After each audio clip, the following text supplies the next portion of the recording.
Bueno, el gobierno ingresó con suma urgencia el proyecto de ley que crea la Defensoría para las Víctimas de los Delitos Violentos. Este nuevo organismo no solo va a ofrecer una representación legal, sino que además también un apoyo psicológico y social a quienes sean víctimas de la delincuencia. Vamos a conversar del tema. Tenemos contacto con el vicepresidente de la Asociación Nacional de Fiscales, Jorge Vitar. ¿Qué tal? ¿Cómo está? Muchas gracias por la comunicación. ¿Qué tal, Viviana? Buenas tardes. Gracias a ustedes.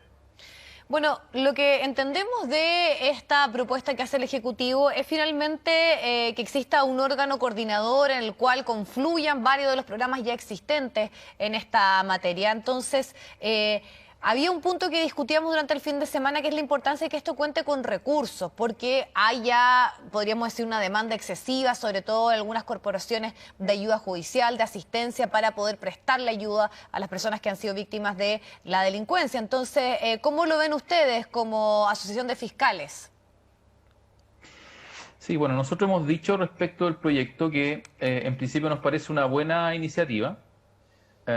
Si es que se enfoca precisamente desde lo que tiene que ver con el acceso a la justicia para las víctimas, que nosotros entendemos que efectivamente existe una debilidad en términos de una falta de institucionalidad, se haga cargo de la asesoría de las víctimas.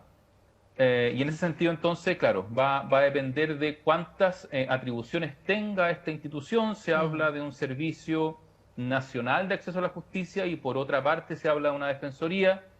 Tenemos que ver evidentemente en detalle el proyecto, pero en principio nos parece una buena iniciativa. Pero en lo sustantivo, ¿qué cambia a partir de este nuevo proyecto? A ver, la verdad es que con la reforma procesal penal se reconocieron una serie de derechos para las víctimas dentro del Código Procesal Penal. Lo cierto es que nosotros entendemos que es necesario que las víctimas cuenten con asesoría para efectos de incorporarse al proceso penal. Al Ministerio Público se le encargó la función de protección de las víctimas y los testigos, pero evidentemente que esa función que desarrolla el Ministerio Público es insuficiente si es que de lo que se quiere hablar, en este caso, es de acceso efectivo a la justicia y una tutela por parte de los tribunales en relación con los derechos que tiene la víctima. Que por lo demás no existan diferencias en términos de víctimas que el día de hoy, si cuentan con recursos económicos, pueden presentar una querella, por ejemplo, y hacerse parte en el proceso penal.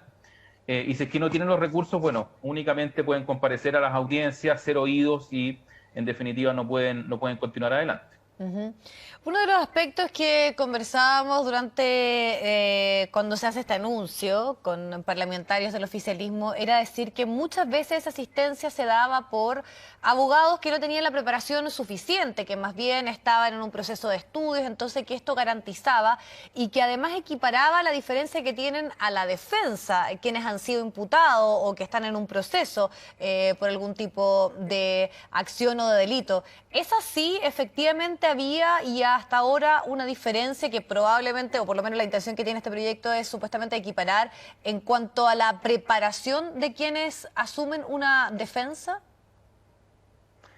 Bueno, a ver, ahí hay un tema bien relevante que tiene que ver con la diferencia que tiene la víctima con el imputado en el proceso penal. Evidentemente que el imputado tiene un abogado defensor porque la imputación se dirige en contra de él por parte del Estado, por parte del Ministerio Público, y en ese caso entonces el derecho a defensa está consagrado constitucionalmente y en tratados internacionales. En el caso de la víctima, si bien no es, ¿no es cierto?, el actor principal del proceso, tiene reconocido una serie de derechos en la legislación y en consecuencia es necesario que tenga acceso a asesoría integral y en lo que compete a nosotros desde el punto de vista procesal, a asesoría jurídica para efectos de poder hacer valer esos derechos. Ahora bien, respecto del proyecto, lo que a nosotros nos parece interesante es que efectivamente pueda avanzar en eso.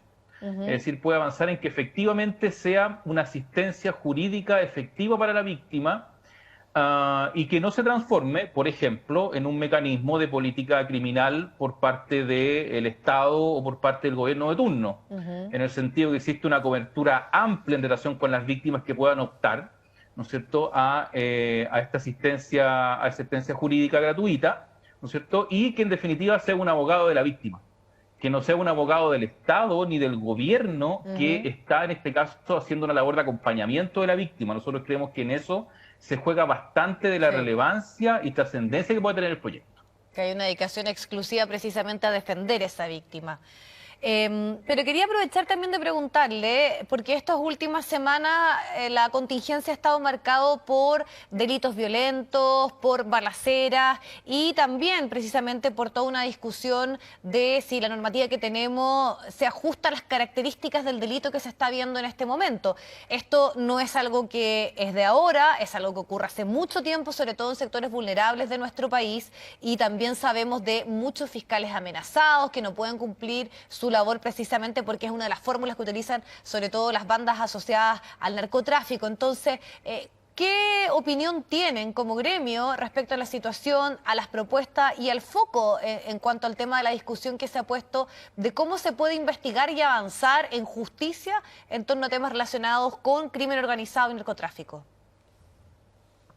Bueno, efectivamente se presentó una iniciativa legal también que dice relación con modificar los tipos penales relativos a las situaciones ilícitas, ¿no es cierto?, al crimen organizado. Lo que nosotros hemos dicho como gremio es que evidentemente eso va a implicar un desarrollo más profundo de lo que tiene que ver con técnicas de investigación, con trabajo policial más efectivo, y debe inevitablemente ir acompañado de más recursos, en este caso para efectos de la persecución penal. Una cosa es el diseño legal que tengamos, los tipos penales, la forma de perseguir los delitos, y otra es la capacidad operativa con la que cuenta el sistema para efectos de solventar esta demanda y estas investigaciones que van a ser un poco de más largo aliento de lo que existe hoy día. En ese sentido, nosotros vemos también de buena forma estas iniciativas, pero siempre y cuando vayan acompañados de eso. Desde Ujú. el mes de octubre del año 2019, el denominado, ¿no es cierto?, estallido social, el sistema penal se ha visto bastante sobrecargado en términos del número de delitos y la gravedad de los mismos. Eso se ha visto intensificado en estos tiempos de pandemia.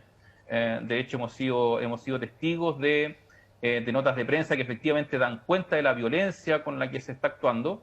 Y en consecuencia la manera de afrontar ese fenómeno criminal debe ser con mayor inteligencia policial, con mejor regulación legal, pero también con más recursos para los persecutores, en este caso el Ministerio Público. Ese es un aspecto bien fundamental porque muchas veces hablamos de normativa o de darles ciertos impulsos. Hay posiciones también, podríamos decir, ideológicas de cómo enfrentar el tema, pero acá en el caso de la justicia, de los fiscales, de la labor que deben realizar, lo más urgente a su parecer pasa por un tema de recursos, de tener mayores capacidades. Obviamente hay ahí una coordinación que se debe hacer con las policías, sabemos que también ahí hay aspectos fundamentales de, sobre todo, reforma en el caso de Carabineros, pero porque además los casos de amenaza y las problemáticas de países que están en una situación mucho más, podríamos decir, de complejidad en torno a esto, es que también esos delitos empiezan a corromper al sistema y eso ocurre. Entonces, ¿cómo y de cuánta importancia es el factor recursos para que esto se materialice y no solamente veamos buenas intenciones, podríamos decir, en cómo enfrentar este tema?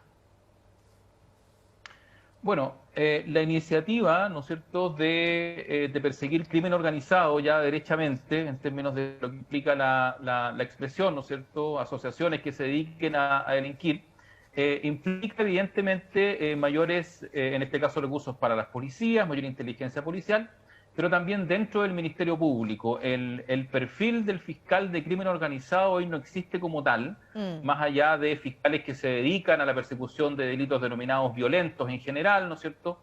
Pero evidentemente que eso debe suponer una fisonomía nueva en términos de la integración de la fiscalía. Se ha dicho por ahí también que nosotros compartimos la posibilidad de fiscalías ya a nivel nacional, ¿no es cierto?, suprarregionales que puedan realizar diligencias en cualquier parte del territorio nacional. Y eso evidentemente implica la creación de fiscalías de crimen organizado. Evidentemente eso requiere mucho más personal administrativo, de apoyo para los fiscales, que en este caso tampoco lo tenemos de manera adecuada y de manera tal de hacer frente, ¿no es cierto?, a la demanda que existe en este caso de mayor persecución penal y desbaratar estas bandas criminales que hoy día están están existiendo. Ujú. Para finalizar, quiero llevarlo también a otro tema y que además también hoy dio datos duros que podría ser este informe entregado por la Corte Suprema, por Gloria Ana Chevesich, en cuanto a los delitos asociados al contexto social de nuestro país. Ese informe habla de 26 civiles que cumplen la prisión por delitos del estallido social propiamente tal, pero también en el caso de la prisión preventiva hablaba de 2.180 y que al 11 de diciembre eso sí quedan 280 personas. Hay una discusión en torno a el exceso en las prisiones preventivas, entendiéndose como una condena previa también. ¿Cuál es la opinión de los fiscales en relación a este tema? A ver, esta polémica yo creo que el informe es bastante valioso porque lo emite en este caso el Poder Judicial, que es la institución, digamos, los jueces que deciden las peticiones del Ministerio Público, y el propio Poder Judicial ha señalado que en este caso los criterios a los cuales se sujetan los jueces para efectos de decidir las peticiones de prisiones preventivas de los fiscales se rigen expresamente por, ¿no es cierto?, por criterios jurídicos. Y en eso, en consecuencia, no ha habido un cambio, digamos, con el estallido social ni con la pandemia. Los estándares que maneja el sistema penal en términos de los requisitos que se deben cumplir, que por lo demás son bastante exigentes, para el encierro cautelar de una persona se han mantenido. Y el informe señala eso, que efectivamente, en este caso existen personas civiles, aparte de, digamos, las de fuero militar, que se encuentran, en este caso, bajo prisión preventiva. El mismo informe señala que la gran mayoría de las personas, cerca de 80% de estas personas, contaban con antecedentes penales previos, y en ese sentido entonces se cuenta con un requisito que se llama de proporcionalidad de la medida cautelar, y además el informe establece que se han revisado estas prisiones preventivas, es decir, los defensores han tenido la posibilidad de argumentar ante los tribunales pidiendo expresamente que se reemplace la medida cautelar de prisión preventiva, y se han mantenido porque los jueces estiman que en este caso las circunstancias se mantienen. En consecuencia, el informe nos parece bastante valioso porque viene, creemos, de alguna manera a cerrar esta discusión en términos tales de alguna tendencia que no fuera jurídica para la operatoria del sistema penal. ¿Quiere hablar de presos políticos? Evidentemente, yo creo que la expresión preso político ya queda absolutamente, digamos, lejana de la discusión que en un momento se instaló a propósito, además, de la presentación de un proyecto que nosotros nos mostramos contrarios, que era el del indulto, digamos, o amnistía a personas que habían sido privadas de libertad con ocasión del estallido social. Pero usted da un punto recién que tenía que ver con la prisión preventiva, que varias veces los fiscales apelaban a ella, pero ¿cuál era el argumento de los jueces que era que finalmente se mantenía, pero ahí, más allá de ese argumento desde el punto de vista legal, ¿por qué la extensión? Que es finalmente lo que también está en el debate, en el cuestionamiento. A ver, nosotros también lo hemos dicho en otras ocasiones. La prisión preventiva tiene, ¿no es cierto?, una forma de plantearse que implica el estar privado de libertad antes de una condena. Y eso evidentemente desde el punto de vista penal, incluso constitucional, plantea una discusión en relación con la posibilidad de encarcelar a alguien sin que medie una condena previa. Bueno, la explicación de la prisión preventiva implica, ¿no es cierto?, o viene de la mano con el hecho de que es indispensable en algunas situaciones de delitos graves, fundamentalmente, que atentan seriamente contra los intereses de la sociedad, intereses de víctimas en particular, o personas respecto de las cuales tienen muchas condenas anteriores o antecedentes que hacen presumir que va a volver a delinquir, ¿no es cierto? En este caso se estima como indispensable el someter a estas personas a prisión preventiva. Lo importante es que eso no ha cambiado en términos del modo como el sistema funciona en relación con la prisión preventiva. Por eso señalaba, más del 80% de las personas que están en prisión preventiva tenían condenas anteriores, y se ha cumplido un criterio que es bastante, en este caso, uniforme en relación con que la prisión preventiva procede cuando muy probablemente, si es que la persona fuera condenada, no va a recibir una pena sustitutiva, que se llama.